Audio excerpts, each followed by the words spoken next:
A tua mão direita te leva a pecar, corta e joga para longe de ti. Em nome do Pai, do Filho, do Espírito Santo. Amém. A palavra de Deus que hoje nos é apresentada é um convite profundo a olharmos para dentro de nós mesmos, para a fragilidade de nossa humanidade e, claro, para a imensidão da graça divina que nos habita e nos chama a uma santidade radical. São Paulo, em sua segunda carta aos Coríntios, nos oferece uma imagem bela e um tanto quanto profunda, uma imagem da nossa condição humana diante da glória de Deus. Ele diz: trazemos este tesouro em vasos de barro para que todos reconheçam que este poder extraordinário vem de Deus e não de nós. Que tesouro é esse, irmãos? É o tesouro da fé, o tesouro da vida de Cristo em nós, da esperança da ressurreição e da luz do Evangelho. E os vasos de barro somos nós, frágeis, limitados, pecadores, sujeitos à tribulação, perseguições, perplexidade, até mesmo a morte. Paulo nos descreve essa realidade com uma clareza impressionante. Somos afligidos de todos os lados, mas não vencidos pela angústia. Postos entre os maiores apuros, mas sem perder a esperança.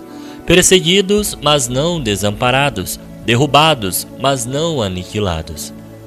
É precisamente nessa fragilidade que o poder de Deus se manifesta com maior intensidade em nossas vidas.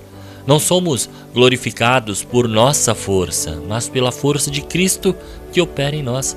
Nossa imperfeição se torna o palco da perfeição divina. E esta é a paradoxal lógica de Deus. A vida brota da morte, a luz da escuridão, a força da fraqueza. Paulo não se envergonha de suas fraquezas, mas as assume como um lugar onde Cristo se revela. Por toda a parte e sempre levamos em nós mesmos os sofrimentos mortais de Jesus, para que também a vida de Jesus seja manifestada em nossos corpos. E qual a finalidade de tudo isso? Para que a graça, multiplicando-se, faça abundar a ação de graças em muitos, para a glória de Deus. Nossas tribulações, nossas lutas, quando vividas na fé, irmãos, não são em vão e nunca serão em vão. Elas primeiro nos purificam, depois nos amadurecem e, sobretudo, nos tornam testemunhas vivas do poder transformador de Deus. Agora, voltemos nosso olhar ao Evangelho de Mateus, para as palavras incisivas de Jesus ainda no Sermão da Montanha. Depois de elevar o patamar da justiça ao nível da intenção do coração, como vimos ontem, Jesus aborda a questão da pureza e da fidelidade conjugal. Ouvistes o que foi dito: não cometerás adultério. Eu, porém, vos digo: todo aquele que olhar para uma mulher com o desejo de possuí-la, já cometeu adultério com ela no seu coração.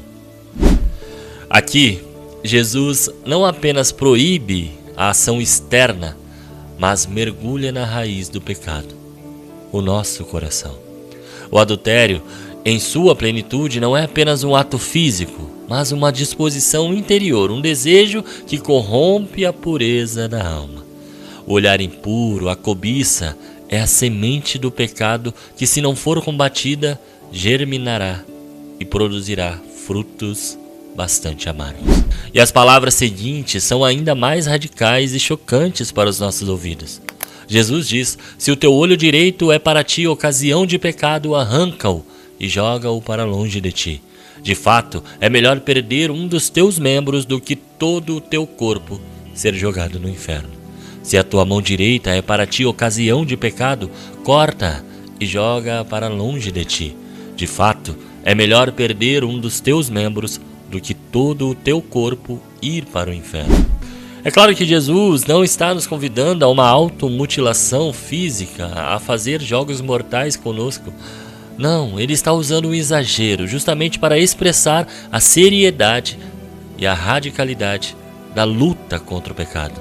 A metáfora nos impele a cortar, a arrancar, a eliminar de nossas vidas tudo aquilo que, mesmo que nos pareça precioso ou necessário, nos afasta de Deus.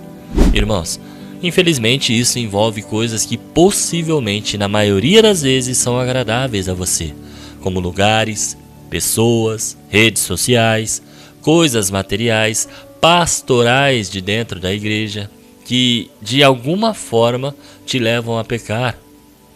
Irmão, sai fora, dá linha na pipa. Já diria Santo Agostinho, com a tentação não se briga, se corre. A hipérbole de Jesus é um convite à renúncia, ao desapego de tudo aquilo que corrompe o nosso coração. E por fim, Jesus aborda a questão do divórcio. Foi dito também: quem se divorciar de sua mulher, dê-lhe uma certidão de divórcio. Eu, porém, vos digo, todo aquele que se divorcia de sua mulher, a não ser por motivo de união irregular, faz com que ela se torne adúltera. E quem se casa com a mulher divorciada, comete adultério. Ambas as passagens nos falam sobre a radicalidade da vida cristã. Em Paulo, a radicalidade se manifesta na aceitação de nossas fraquezas como o lugar da manifestação do poder de Deus. Em Jesus, a radicalidade se expressa na exigência de uma pureza de coração que vai além do mero cumprimento de preceitos. A fragilidade que fala Paulo, nos comparando a vasos de barro, é precisamente o que Jesus nos chama a purificar. O coração que Jesus descreve com seus desejos impuros e sua propensão ao adultério é o vaso de barro que precisa ser trabalhado, lapidado, transfigurado pela graça.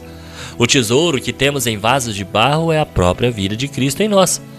Para que esse tesouro brilhe em sua plenitude, a luta contra o pecado que Jesus nos exorta a travar, arrancando o que nos desvia e cortando o que nos corrompe, é a obra de purificação desse vaso. Não podemos querer que a luz de Cristo brilhe em nós enquanto alimentamos a escuridão do pecado em nossos corações. O poder que tudo excede, do qual Paulo fala, não é um passe livre para a complacência, mas pelo contrário, é o poder que nos capacita a lutar, a renunciar, a buscar a santidade que Jesus nos propõe. A tribulação que Paulo suporta se tornam a luz do Evangelho. Também uma forma de purificação, de nos desapegarmos do que é terreno para nos apegarmos ao que é eterno.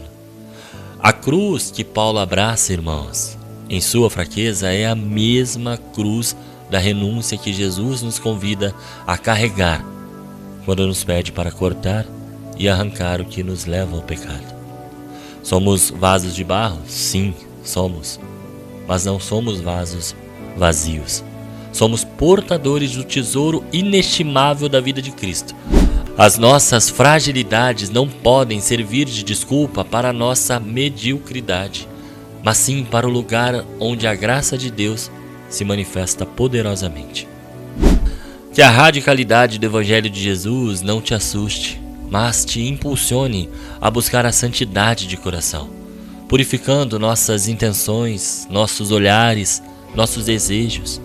Que o Espírito Santo de Deus nos conceda a graça de reconhecer o tesouro que em nós habita, coragem de purificar os vasos de barro de toda a impureza, e a fé inabalável para que, mesmo em meio às tribulações, a vida de Jesus se manifeste em nós, para a glória de Deus e para a salvação do mundo. Que Deus abençoe você, meu irmão, e até amanhã, se Deus quiser. Senhor, estivemos aqui reunidos por amor a Jesus Cristo, em nome do Pai, do Filho, do Espírito Santo. Amém.